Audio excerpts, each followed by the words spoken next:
In this episode of the Dandy Funhouse, we're gonna rock! Bedrock, actually, because it's all about the Flintstones.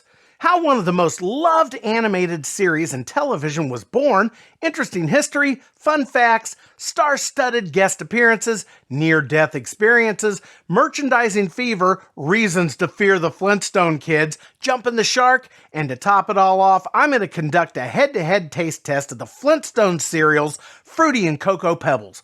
Are you ready to bedrock? Let's step into the funhouse.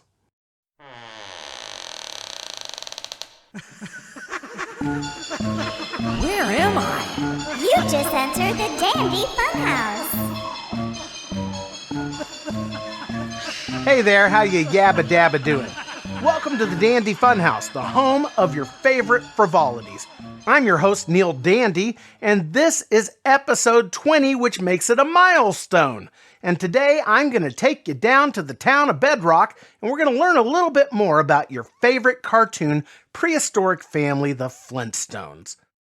The Flintstones ran on ABC television from 1960 to 1966 and holds the distinction of being the first animated series in history to run in prime time, and also the first to ever be nominated for a Primetime Emmy for Outstanding Comedy Series in 1961. They lost to Jack Benny. It also held the record for being the longest running animated series until '97, when that was broken by The Simpsons. Produced by Hanna-Barbera, it's, of course, all about the adventures of the prehistoric middle-class family of Fred and Wilma Flintstone and their neighbors, Barney and Betty Rubble. Back in the early 1960s, Hanna-Barbera were largely known as producers of kids' cartoons, but they had a desire to expand to adults. They had a lot of ideas for the setting of the show, including ancient Rome, Indians, and even hillbillies before eventually setting on the Stone Age. The original working title for the show was The Flagstones, and Hanna-Barbera pitched storyboards relentlessly for 2 months straight to networks and sponsors, sometimes repeating their 90-minute presentations for the exact same companies over and over again because this executive or that sponsor wasn't at the first or second one. You know, that's showbiz, folks. Now, there are a lot of supposed interested parties, but no one actually pulling the trigger on buying the show until on the final day of the solid 8 weeks of presentations, they pitched to a young daring network called ABC, who bought the show in the first 15 minutes. If that hadn't happened, Hanna and Barbera were simply going to place the storyboards into the archives and move on to something else. And this is how close the Flintstones came to never being made. The show was largely believed to be inspired by film and TV legend Jackie Gleason's character, Ralph Cramden, from his show The Honeymooners, whose similarities to Fred Flintstone are hard to deny. Hanna-Barbera even used a couple of Gleason's writers in the production of the show. Now, Jackie Gleason was reportedly at one time considering a lawsuit over the Flintstones before being talked out of it by his lawyers, who asked him if he really wanted to be known as the guy who killed Fred Flintstone. The original voice cast was comprised of Alan Reed as Fred Flintstone, Jean Vanderpyle as Wilma Flintstone, Bea Benaderet as Betty Rubble, and Warner Brothers legend Mel Blanc as Barney Rubble, except for a short period in the second season when Mel had a near-fatal accident. Dawes Butler filled in for 5 episodes before a temporary recording studio was set up for the entire cast at Mel Blanc's bedside for the remainder of that season.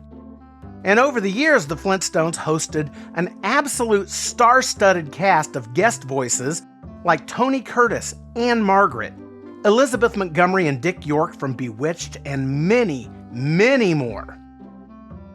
Now, many of the early episodes were sponsored by Winston cigarettes, and as was the custom of the time, Fred, Wilma, Betty, and Barney would appear in their advertisements smoking like prehistoric chimneys for the first 2 seasons, until the introduction of Pebbles and Bam Bam.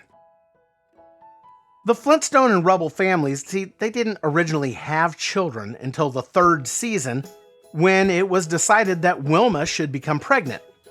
The show's producers originally were considering that they should have a boy. In fact, the original concepts of the show included a character called Fred Jr., who was obviously Fred and Wilma's son, but in the interest of merchandising, market research, and all that showed that girls' dolls way outsell boys' dolls, and merchandising dollars were calling, and so Pebbles Flintstone was born. Toys were produced, Winston's cigarettes exited, and Welch's grape juice moved in and became the new head sponsor, while the Flintstones altered course onto a more family-oriented path. Welch's also dove into the merchandising and started putting their jellies into jars that had the characters of the show on them that could be reused as drinking glasses. Absolutely genius. Oh, but the merchandising didn't stop there. Toys, games, cereals like Cocoa and Fruity Pebbles, which I'm going to do a head-to-head taste test of here in just a minute, and of course Flintstones chewable vitamins, which once prompted the FBI to pay a visit to the manufacturing plant. See, there were concerns about the Flintstone Kids because they were 1 million strong and growing. And speaking of anthems, the Flintstones theme song we all know and love, and which you've probably been humming throughout this entire show, didn't actually make its debut until the show's 3rd season. Previously, the theme song was a number called Rise and Shine, but it too closely resembled the theme song for the Bugs Bunny show. So it was replaced with a new song called Meet the Flintstones, which featured a 22-piece big band and was sung by the Randy Van Horn Singers. Now, for you classical music buffs out there, you might find the tune familiar, as it was believed to have been derived from the B section of Beethoven's Piano Sonata No. 17, Movement 2. And since classical music from hundreds of years ago, it's not subject to copyright, we can actually play a little of that for you right now. Let's see if we can recognize the tune.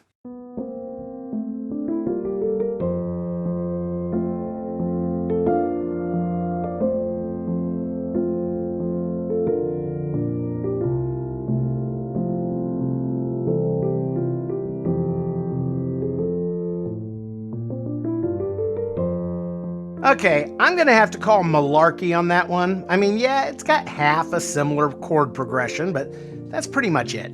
I think it's a lot more likely that the Flintstones theme was written, and somebody listening to a little chamber music noticed that there's a little riff in there that had some similarity and decided to spread bullpucky all over the internet. It's actually much more likely that Beethoven lifted that from the Flintstones because the Flintstones were from the Stone Age and Beethoven didn't come along until the 1800s. I'm sure Beethoven would have justified stealing the Flintstones theme because at the time he was just starting out and he was Baroque and starving. No? Okay. The previous song, Rise and Shine, was later edited out of the first 2 seasons and replaced with Meet the Flintstones before the show entered syndication. Another little-known fact is that many of the underscores, the music that plays in the background during the course of the show, were actually reused musical segments from episodes of The Jetsons, Top Cat, and Johnny Quest. This was just one of the ways budgets were managed.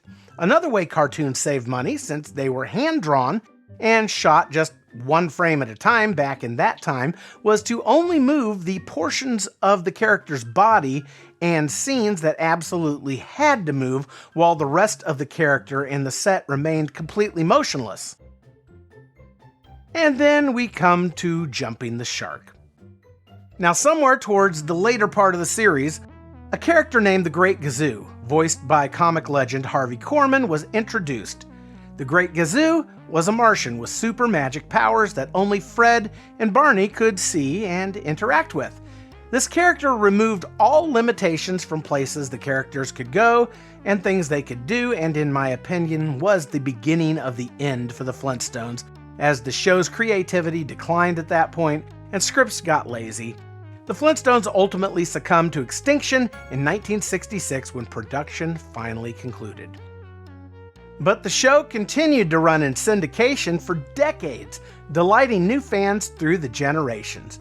In more recent years, the Flintstones actually disappeared from television for a while until one of my favorite stations, MeTV, who are best known for airing classic television as well as their own productions, like Svengoolie, the monster movie host, and morning cartoon show Tune In With Me, featuring Dave the cartoon curator and Toonie the Tuna.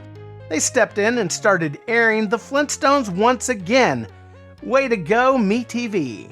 And of course, there are the movies from the mid-90s that geniusly cast John Goodman as Fred and Elizabeth Perkins as Wilma, but really screwed up in the casting of the Rubbles. I mean, Rick Moranis and Rosie O'Donnell as Barney and Betty. I mean, really? First off, Barney was always a chunky little guy with a voice like Ed Norton from The Honeymooners, which Rick Moranis, as much as I like him, he just isn't. And Rosie O'Donnell as Betty? I mean, what do you even say about that except, what were they thinking? Now, there's supposedly a new Flintstones movie currently in development, with the script being produced by Will Ferrell. Now, whether it ever sees the light of day or not remains to be seen, as it's been in development for several years now. There's also a Flintstones TV series reboot under development with Elizabeth Banks called Bedrock. Banks plays a 20-something Pebbles Flintstone with her father Fred approaching retirement. The Stone Age is coming to an end, and the Bronze Age is on the horizon, and Pebbles is just a girl in a great big world trying to find her way in life. All right, we ready to do this thing? Let's do it. The part of the show you've been waiting for, the Flintstones Cereal Taste Test Challenge. I have here in my sweaty little hands a box of Fruity Pebbles and also a box of Cocoa Pebbles. I'm going to break both of them open and do a little head-to-head taste test and tell you my thoughts. Now, I haven't tried either of these since I was a kid, and honestly, I don't remember a whole lot about them because they weren't staples in my home. Let's do it. All right, I have here a box of Fruity Pebbles, and I'm going to dig in here. I'll show you the back as well while I'm at it. See, the back. Yeah. I'm going to dig in here. I have already opened them. Otherwise, you'd have to sit here and listen to me tear open. There's the Fruity Pebbles. They're multicolored and very brightly multicolored with all the proper chemical enhancements a young growing body needs. Let's try it.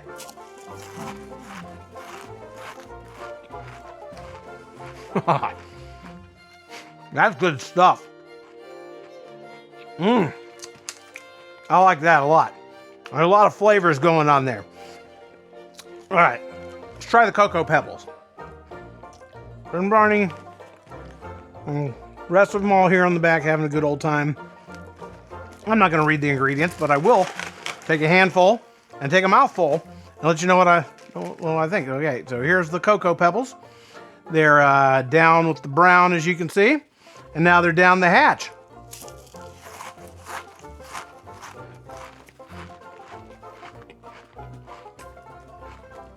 I like that a lot.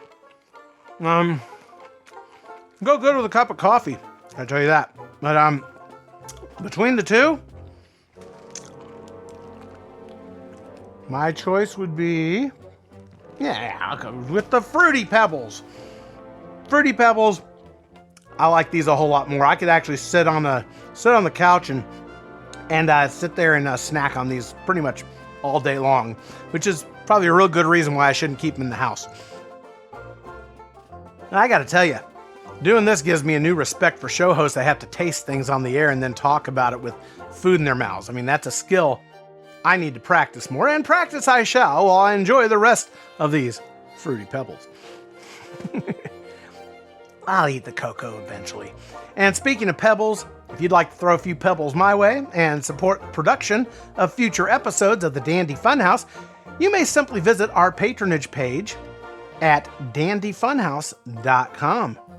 Supporters gain access to exclusive bonus material, and super supporters will gain access to that same bonus material. Plus, I'll mail you something from right here at the Dandy Funhouse Studios if you provide me with your mailing address. Very important. Okay, that's gonna yabba dabba do it for now. Slide down your dinosaur and come back soon to the Dandy Funhouse where everything is always fun and dandy. Winner, winner. Dino dinner.